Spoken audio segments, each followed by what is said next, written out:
Halo guys, selamat datang dan terima kasih sudah mampir ke Buntai Channel. Pada kesempatan kali ini, saya akan merangkum lanjutan anime Sekai Seiko no Ansatsusa atau pembunuh terbaik di dunia part ketiganya. Ini merupakan lanjutan dari part sebelumnya.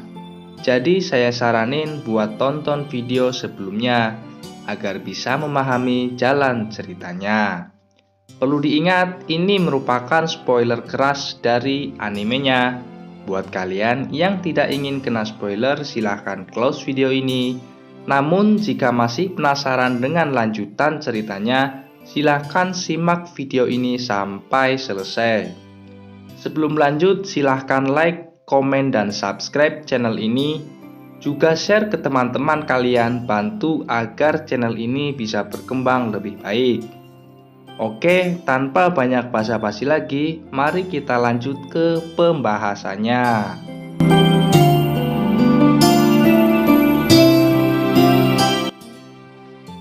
Pada pembahasan kali ini, di saat Lugu, Diavikone, dan Tarte mulai aktif di akademi, tiba-tiba mereka dipanggil kepala sekolah, bersama juga dengan Noise Gevis. Lalu Lugu, Diavikone, Tarte, juga Noise, mereka berjalan menuju ruang kepala sekolah. Sambil berjalan menuju ruang kepala sekolah, Lugu dan Noise saling berbincang-bincang. Noise masih belum menyerah untuk mengajak Lugu bergabung dengannya. Bahkan Noise juga mengajak Tarte dan Diavikone untuk bergabung juga. Namun Lugu mengatakan bahwa Lugu belum mengatakan sepatah kata pun yang menunjukkan bahwa ia setuju. Namun Noise masih bersikeras untuk mengajak Lugu, Diavikone, dan Tarte untuk bergabung membantunya. Singkatnya, mereka sampai di ruang kepala sekolah. Kepala sekolah akademi ini merupakan pria paruh baya dengan rambut yang sudah pemutih. Namun ia merupakan mantan komandan Royal Order yang sudah pensiun 5 tahun yang lalu. Bahkan dikatakan ia merupakan instruktur terkuat dan terbaik dalam sejarah. Banyak yang menilai ia lebih baik dari komandan yang saat ini. Dan meskipun ia sudah tua, fisiknya masih belum menunjukkan sedikit pun untuk melemah. Lalu kepala sekolah menyapa Noise, Lugu, Diavikone, dan juga Tarte. Ia berterima kasih telah datang memenuhi panggilannya. Namun Lugu menanyakan apakah ada hubungan Anda memanggilku dengan pahlawan. Ya, memang ada hubungannya dengan pahlawan. Lalu kepala sekolah menjelaskan pahlawan Evona memang sangatlah kuat, namun juga masih belum berpengalaman. Tentu dia membutuhkan orang untuk mendukungnya. Kepala sekolah merasa Lugu, Noise, Diavikone, dan juga Tarte cocok untuk berteman dan menjadi sahabatnya. Dan tak lama lagi, kepala sekolah juga akan membuat mereka berempat untuk berkeliling negara ini bersama pahlawan. Namun, karena Noise belum mempunyai pengalaman di medan perang yang cukup, Noise meminta supaya kepala sekolah untuk mempertimbangkannya lagi. Dan juga Noise merasa ada banyak ksatria yang lebih mampu daripada mereka. Lugu yang mendengar penolakan Noise itu pun cukup kaget. Noise yang terobsesi dengan kesuksesan juga pusat perhatian. Lugu tidak berpikir ia akan menolak tawaran ini. Karena jika bersama pahlawan dan jika itu semua berjalan dengan baik, ini merupakan hak istimewa yang langka karena telah membantu untuk menyelamatkan dunia.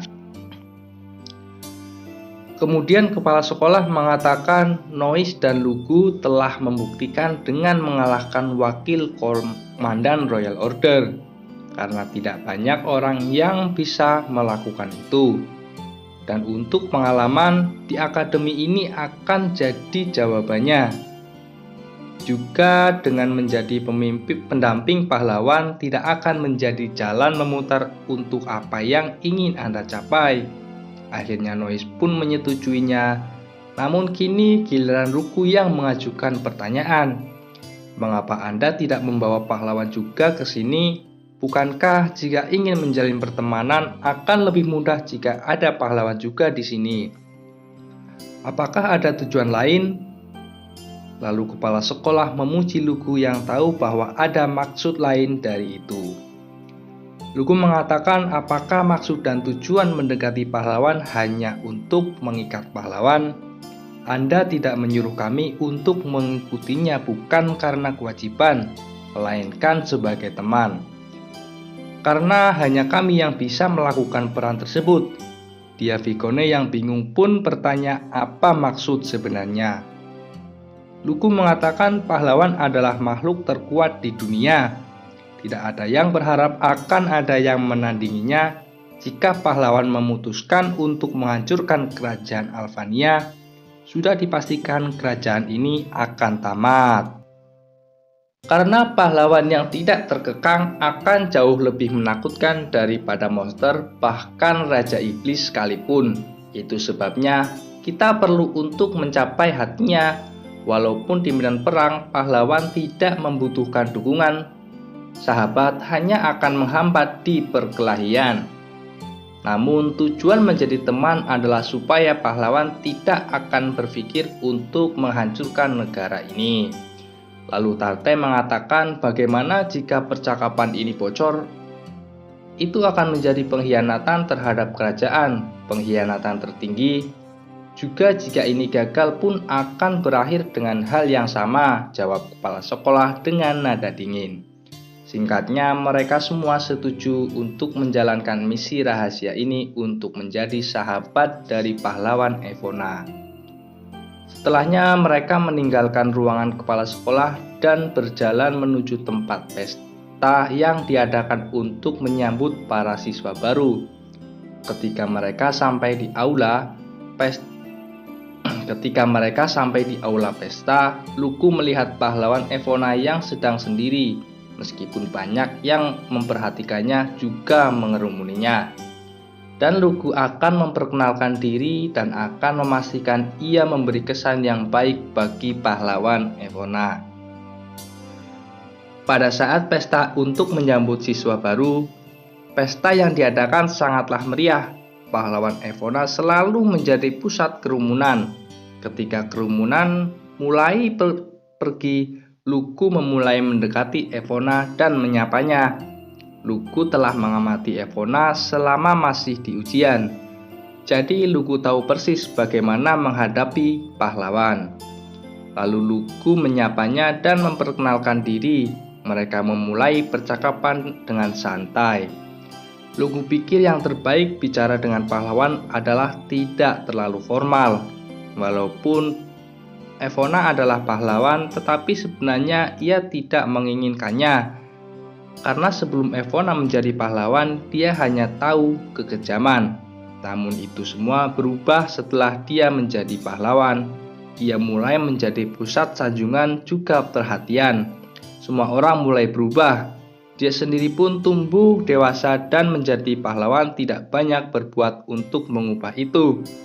Lugu pikir Evona haus akan kasih sayang.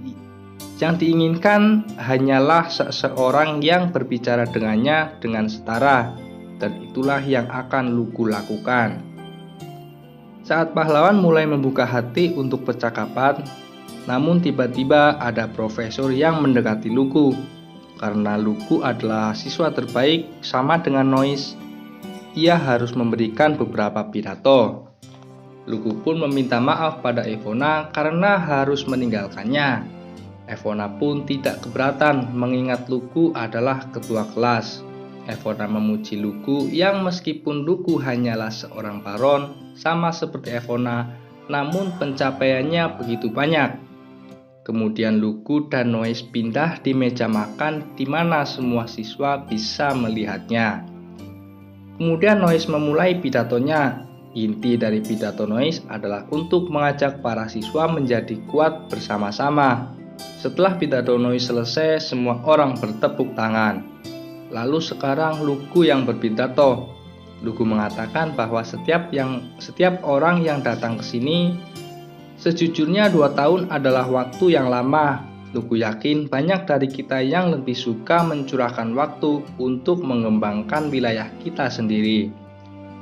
Meski begitu, tujuan kita dipanggil ke akademi adalah untuk berjanji setia kepada kerajaan. Lugu mengatakan bahwa waktu Anda di sini tidak akan sia-sia. Anda akan mendapatkan banyak hal selama Anda di akademi. Kemakmuran negara ini juga bergantung pada pertumbuhan kita. Jadi mari kita melakukan yang terbaik. Jadi ketika kita keluar dari akademi ini, kita akan bangga pernah berada di sini. Dia Vicone dan Tarte bertepuk tangan dengan keras disambut dengan tepuk tangan siswa lainnya. Lalu profesor memberi kata penutup dan Nois juga Lugu kembali ke pesta dan menikmati pesta tersebut. Lalu mereka semua pun menikmati pesta tersebut dan singkatnya semua orang menikmatinya. Nois juga mulai mendekati pahlawan Evona dan saling berbicara. Singkatnya, setelah pesta penyambutan siswa baru selesai, semua siswa dipandu menuju asrama masing-masing. Asrama itu dibagi menjadi beberapa kelompok. Lugu, Dia Vicone, dan Tarte dibawa menuju asrama siswa kelas S. Siswa yang berada di kelas S mendapatkan asrama yang sangat mewah, di mana barang-barang dan dekorasi ruangan adalah yang terbaik dengan kualitas terbaik. Tarte sangat kagum dengan fasilitas ini. Meskipun Tarte adalah pelayan, namun karena Tarte mendapatkan nilai yang cukup untuk masuk kelas S, sebenarnya Tarte dapat memiliki asrama ini untuk dirinya sendiri. Namun Tarte memilih untuk satu kamar dengan Lugu. Lalu Dia Vicone yang iri dengan Tarte yang tinggal satu kamar pun berencana untuk tinggal dengan Lugu juga. Sementara kamar Dia Vicone hanya digunakan untuk menyimpan barang-barangnya saja. Fasilitas di kamar ini sangatlah lengkap. Terdapat dapur pribadi, juga terdapat arena tempat latihan. Di sini Tarte mengatakan sangat senang bisa belajar dan berlatih dengan Lord Lugu, bahkan tidur di kamar yang sama setiap malam. Namun Tarte juga merasa kasihan dan teringat dengan Maha. Lugu mengatakan mungkin Maha sedang bekerja keras di toko sekarang. Lugu juga memberi perintah kepada Maha untuk menyelidiki latar belakang dari pahlawan Evona. Juga Lugu perlu mempelajari semua hal yang perlu diketahui dari House Riano. Pada saat malam hari sebelum tidur, Lugu, Dia Vicone, dan Tarte melakukan latihan tanding. Lugu telah berhasil menciptakan banyak gerakan pembunuhan yang baru. Itu merupakan teknik yang melibatkan tas kulit bangau. Itu adalah tas harta ilahi yang sebelumnya Maha dapatkan. Dia Vicone juga berlatih untuk kekuatan dasar, penguatan fisik. Berkat latihan pedang sebelumnya sangat membantu dalam mempelajari dasar-dasar dalam waktu yang sangat singkat. Dia Vicone pun menunjukkan perkembangan yang cukup baik. Sementara untuk Tarte, seperti yang Lugu pikirkan, kecepatannya menjadi terlalu berlebihan untuk penglihatannya. Tarte bisa bertarung dengan kecepatan yang luar biasa ini berkat pelatihan metode 2HD. Teknik penguatan fisiknya yang luar biasa, juga percepatan infinitas anginnya juga sangat baik. Namun penglihatannya semakin tidak bisa mengikutinya lagi. Meskipun Tarte tidak kesulitan jika melawan sebagian lawan di tingkat elit, namun jika melawan ayah Lugu dan Lugu, Tarte akan jatuh dengan mudah. Sebenarnya ada dua cara untuk memperbaiki itu. Yang pertama adalah melatih Tarte untuk bertarung dengan kecepatan yang bisa dilihat indranya.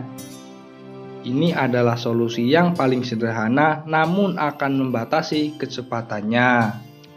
Opsi kedua adalah memberinya mata 2HD.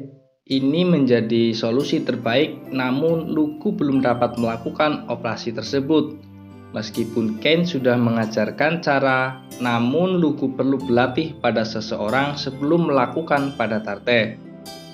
Karena jika gagal itu berarti kebutaan pada Tarte. Luku tidak melakukan percobaan. Luku telah melakukan percobaan berkali-kali pada penjahat namun semua gagal. Dan juga hampir semua penjahat itu adalah non-penyihir. Masalahnya dengan Luku yang sekarang berada di akademi akan sulit mendapatkan misi pembunuhan. Target yang bisa Luku gunakan untuk percobaan operasi mata tua HD. Singkatnya, di pagi hari ketika bel di setiap asrama berbunyi, Luku, Diavikone, dan Tarte segera memakai seragam akademi dan meninggalkan kamar lalu menuju ruang tamu. Seragam yang dipakai Luku berwarna hitam dengan garis biru dengan band lengan berwarna emas, simbol dari kelas S. Lalu Tarte mengucap selamat pagi dan dijawab Luku sambil memuji seragam Tarte yang terlihat kawaii.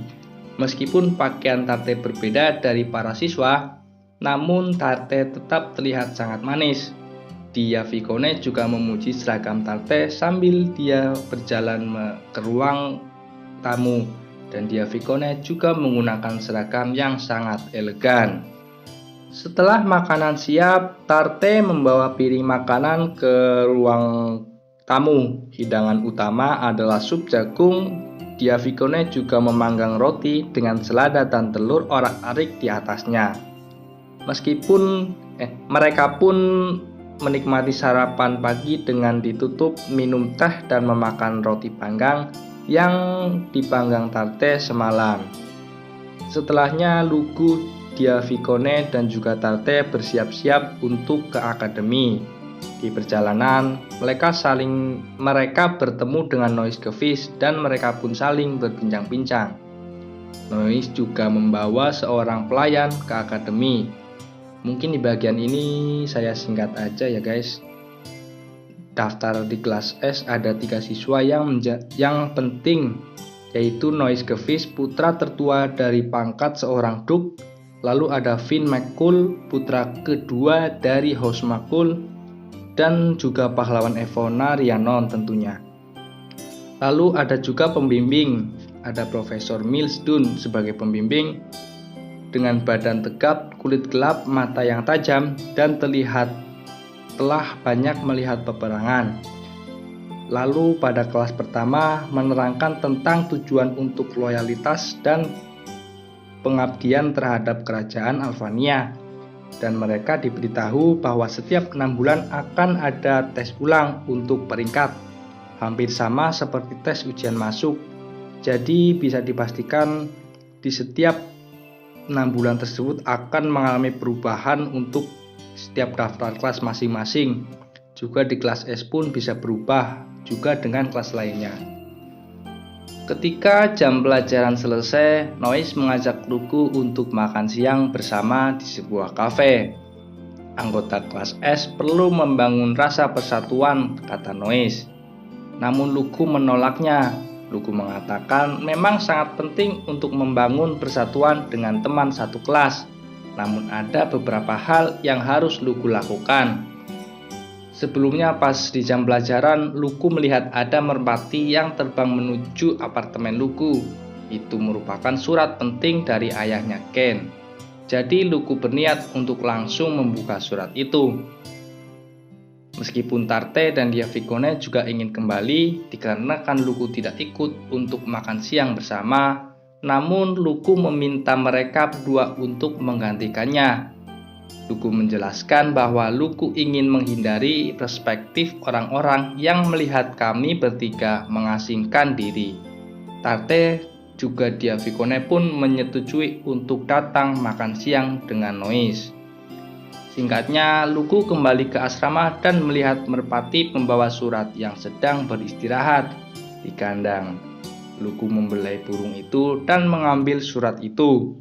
Isi surat itu nampaknya seperti isi surat biasa, seperti hanya berisi tentang orang tua yang ingin mengetahui kabar anaknya. Namun sebenarnya perlu kode khusus untuk mengetahui isi sebenarnya dari surat itu. Karena mengirim surat menggunakan merpati akan ada risiko penyadapan dan kebocoran informasi. Karena alasan itulah harus ada kode rahasia sehingga ketika pihak ketiga membaca suratnya itu hanya akan terlihat seperti surat biasa. Dan ketika Luku membaca isi surat sebenarnya, Luku hanya tertawa karena isi surat itu memberitahu bahwa ada pembunuh bayaran yang menyusup ke akademi. Luku tidak bisa berpikir akan ada orang yang bisa berpikir untuk membunuh seorang monster. Luku sendiri tidak memiliki cara untuk dapat membunuhnya. Walaupun Luku melakukan itu pada saat pahlawan Epona sedang lengah. Luku berpikir saat ini hanya sihir Gangnir saja yang bisa Luku lakukan untuk bisa membunuh pahlawan. Itu pun harus dilakukan lebih dari 3 kali. Dan dilakukan pada saat pahlawan sedang tertidur. Sedikit penjelasan, Gangnir adalah sihir yang menjatuhkan tongkat dari luar atmosfer dengan memanfaatkan gaya gravitasi dan gesekan atmosfer planet. Seperti yang ada di episode terakhir animenya. Dengan sihir yang dampak ledakan seperti itu saja, persentase keberhasilan membunuh pahlawan mungkin hanya sekitar 20% saja. Mungkin pahlawan juga memiliki titik lemah, namun Luku belum mengetahuinya. Pada malam harinya, Luku dan Tarte melakukan latihan tanding seperti biasa. Tarte menggunakan penguatan fisik dan afinitas anginnya. Luku pun menggunakan trik yang sama, karena Luku yang mengajarkan Tarte tentang teknik itu. Tentu Luku juga bisa melakukannya.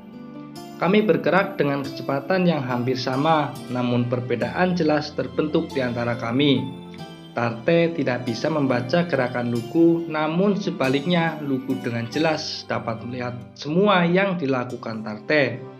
Tarte pun tidak punya kesempatan dan pertandingan berakhir dalam 30 detik. Tarte mengatakan bahwa Tarte tidak mungkin bisa mengalahkanmu, tuanku. Namun Luku menjawab karena Luku memiliki keuntungan yang tidak adil. Itu adalah mata Tua HD. Luku juga mengatakan apakah Tarte menginginkan mata ini? Tarte menjawab sangat menginginkannya.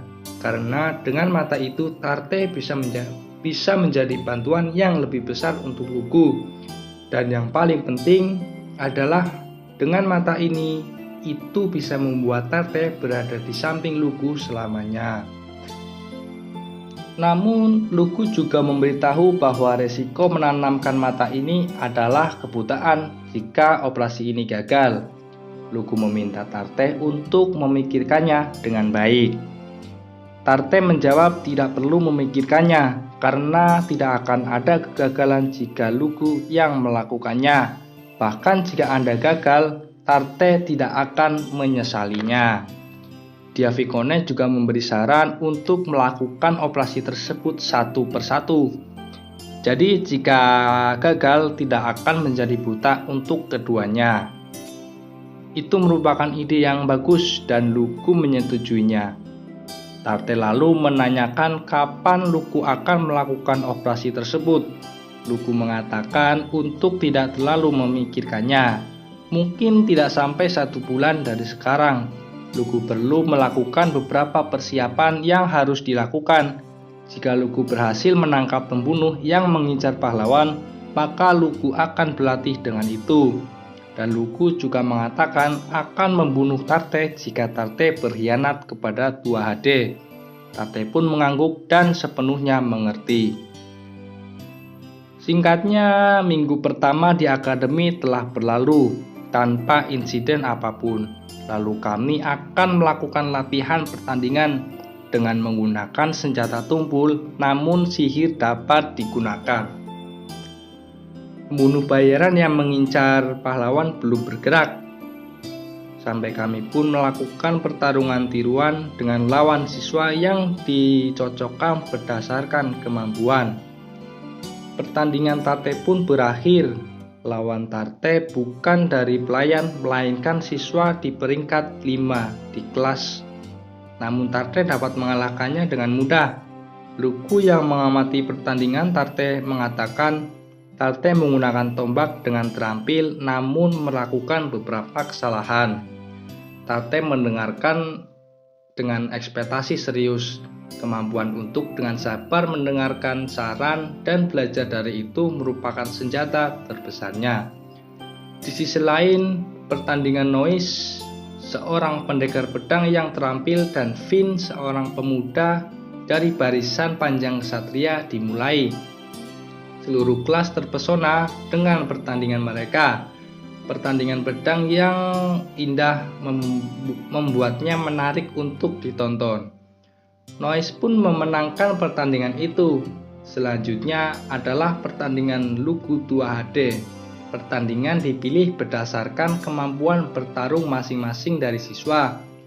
Noise, Finn, Diavikone, Tarte, dan semua siswa dengan peringkat tertinggi sudah mendapatkan giliran.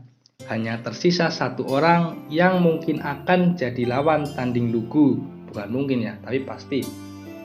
Dialah pahlawan Evona Rhiannon. Sebenarnya ini merupakan kesempatan terbaik untuk mengamati kekuatan pahlawan secara langsung. Komandan Ordo kerajaan yang melawan Evona pada saat ujian masuk masih belum sadarkan diri dan terbaring di tempat tidur. Profesor memilih Luku untuk menjadi lawan Evona karena dia pikir siswa lain hanya akan bernasib sama. Kemudian pertandingan pun dimulai. Luku menggunakan pisau tumpul. Luku tidak ingin menggunakan pedang. Hal buruk pasti terjadi jika Luku tidak menggunakan senjata yang paling nyaman baginya. Luku segera menuangkan mana pada matanya dan melakukan sampai pada batasnya. Rasa sakit yang tajam menjalar di tubuh karena penguatan yang terlalu berlebihan. Namun Luku mempertahankan ini dengan langsung melakukan pemulihan cepat untuk menyembuhkan diri secara paksa.